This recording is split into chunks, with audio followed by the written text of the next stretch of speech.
Gato no Livro. O Gato Lê é um canal de audiolivros clássicos separados em capítulos e narrados com voz humana. Tenha uma boa leitura. A Arte da Guerra, de Sun Tzu. Capítulo 9. A Marcha. Em uma guerra, o maior exército não é necessariamente o melhor. Quando o exército está marchando e lutando, observando e julgando a situação do inimigo, alguns fatos não podem passar despercebidos, tais como: ao cruzar uma montanha, deve-se fazê-lo perto do vale que possui plantas aquáticas. Ao chegar ao local de paragem, deve-se escolher um lugar desconhecido, com a localização alta e em direção ao sol. Se o inimigo ocupar o lugar alto, não o ataque. Esses são os princípios de disposição ao marchar na montanha. Ao atravessar o rio, deve-se parar perto dele. Se o inimigo vier, não o ataque assim que ele chegar ao rio, e sim, quando parte do exército já tiver atravessado o rio e parte do exército ainda o tiver cruzando. Nesse caso, o ataque é mais favorável. Se for necessário lutar com o inimigo no rio, não suba para enfrentá-lo. Pare ou acampe abaixo do inimigo em relação à correnteza, pois ele poderá tirar vantagem dela. Esses são os princípios de disposição de marcha na área do rio. Ao atravessar a terra de pântano salino-alcalino, deve-se sair rapidamente. Se encontrar o inimigo na terra de pântano salino-alcalino, é necessário ocupar o lugar que tem plantas aquáticas e é próximo da floresta. Esses são os princípios de disposição das operações de marcha na região do pântano salino-alcalino. Acampe na guarnição das planícies e escolha o terreno plano. O melhor é estar de costas para a montanha, olhar terras baixas à frente e altas atrás. Estes são os princípios de disposição de marcha em áreas planas. Geralmente, ao acampar com soldados, faça-o sempre com as terras altas e secas, e não com os lugares úmidos e baixos.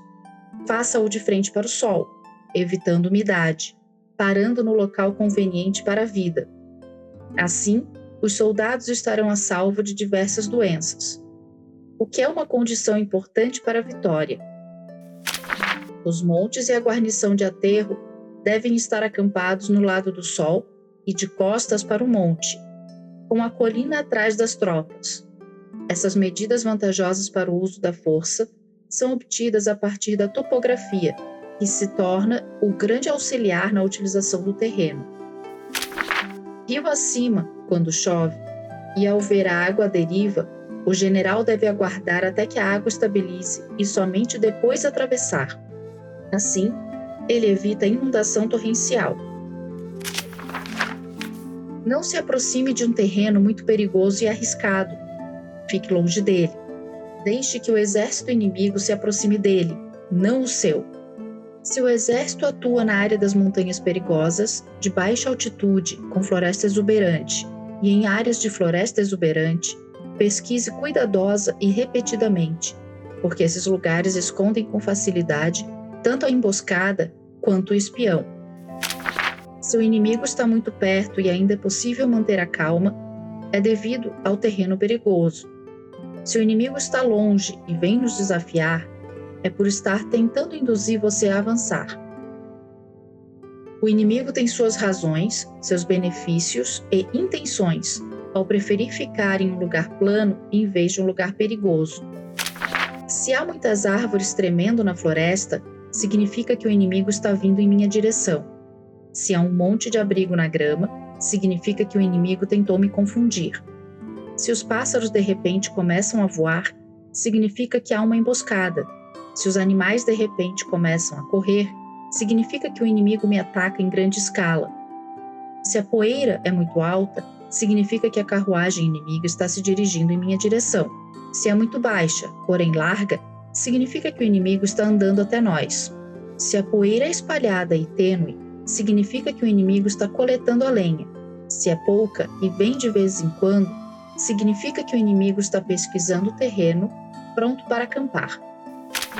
Se as palavras do mensageiro inimigo são humildes, mas na verdade estão se preparando para a guerra, significa que vão atacar. Se as palavras do mensageiro inimigo são difíceis e o exército se aproxima, significa que eles estão prontos para recuar. Se o carro inimigo sai primeiro e ocupa o flanco, é para embater, pronto para lutar. Se o inimigo não fez apontamentos, mas veio para negociar a paz, deve estar conspirando. Se o inimigo está correndo junto com os veículos, é para pedir uma batalha. Se metade da força do inimigo está indo para frente e a outra metade recuando, talvez estejam fingindo desordem para nos atrair. Se os soldados inimigos se apoiarem nas armas em suas mãos para ficar de pé, é devido à fome e à falta de comida. Se os soldados inimigos obtêm água do poço e apressam-se a bebê-la, é devido à sede e à falta de água. Se os inimigos veem benefícios, mas não avançam, é devido à fadiga. Se houver pássaros parados no campo inimigo, significa que o campo está vazio. Se há pessoas gritando no campo inimigo durante a noite, significa que o inimigo tem medo no coração. Se o campo inimigo não tiver ordem, é porque seu general não é soberano. Se a bandeira do inimigo está se movendo aleatoriamente, é porque sua formação é bagunçada. Se as autoridades inimigas estão irritadas, significa que o inimigo está muito cansado. Se o inimigo alimenta os cavalos com comida, mata os animais para comer, arruma utensílios de cozinha e não retorna ao campo, ele é chamado de inimigo pressionado.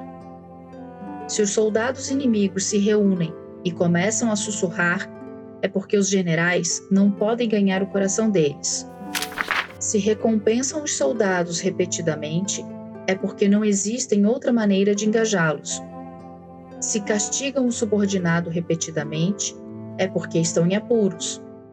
Se os generais primeiro se mostram ferozes aos soldados e depois os temem, eles realmente não são inteligentes. Se o inimigo enviou mensageiros para negociar com desculpas, é porque os soldados precisam descansar.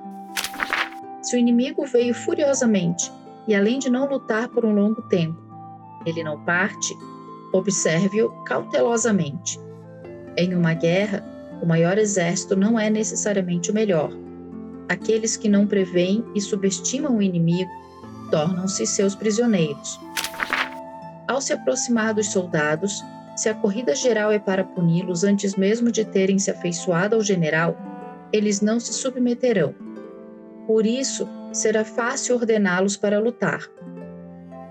Se os soldados estiverem próximos do general, mas ainda não executarem a disciplina militar, ainda assim não estão preparados para lutar. Então, não basta só educar os soldados com a moral política, é preciso também usar a lei da disciplina militar para unificar o ritmo. Um exército assim unificado deve vencer a guerra. Se puderem executar a ordem de maneira séria e educar os soldados, eles poderão desenvolver o hábito da obediência. Se não puder executar seriamente a ordem, nem educar a tropa, os soldados, por sua vez, desenvolverão o hábito de desobedecer. Normalmente, ser capaz de executar seriamente a ordem decorre da confiança mútua entre soldados e generais. Obrigada por nos acompanhar neste capítulo. Se você gostou, curta e compartilhe este vídeo e aproveite para deixar nos comentários sugestão de livros para a nossa próxima leitura. Para adquirir esta e outras obras, basta clicar no link do gato na descrição dos nossos vídeos. Até o próximo capítulo.